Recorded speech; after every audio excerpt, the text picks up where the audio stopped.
Hi guys, so now we're going to get into the foot and the ankle. So, shoe, probably better off than on. As we're getting into here, what we're looking to do is, hopefully you've already loosened up the top of the calf. That is absolutely vital because those calf muscles will be pulling in the joints of the ankle and the foot. So if you are wrapping the ankles at the moment, what you'll find is if you do the calf first, then get into the ankle, then you actually get an awful lot more mobility. Okay, so here we go.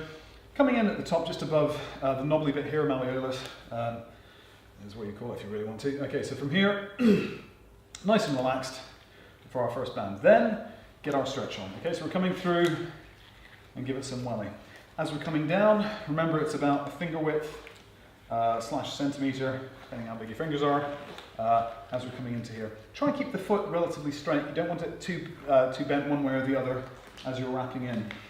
So what's happening as you're wrapping is that force is kind of squeezing it and actually pushing it out a little bit. So if you have any issues with some of the bones in the joint, or even with some of the ligament action you might have in there, you'll find that pushes it out and makes it actually feel quite nice. As we come down into this, we're then getting more and more space. And that it starts to feel, especially if it's been damaged in the past, like mine have, it actually starts to feel really nice.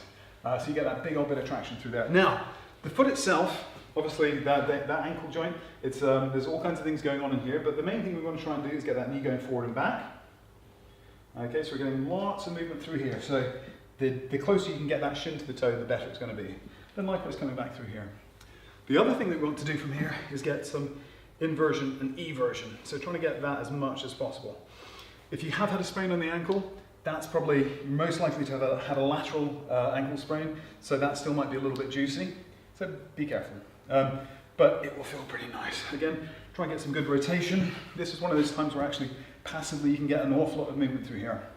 Again, we're looking for 60 seconds. Ankles can be quite gunky, so you might do a little bit more than usual.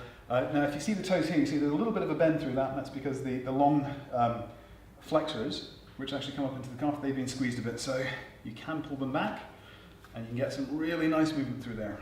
There we go.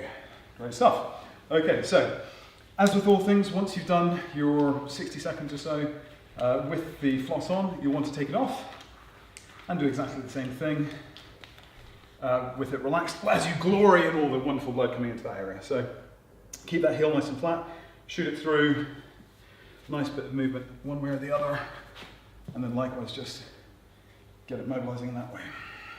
Again, listen to your body. So if you can feel something going, ow, that's really sore, pay attention to it. Make sure that you're actually doing something to help it rather than to harm it. But that should make for me it feels gorgeous already. Crack on, have a go.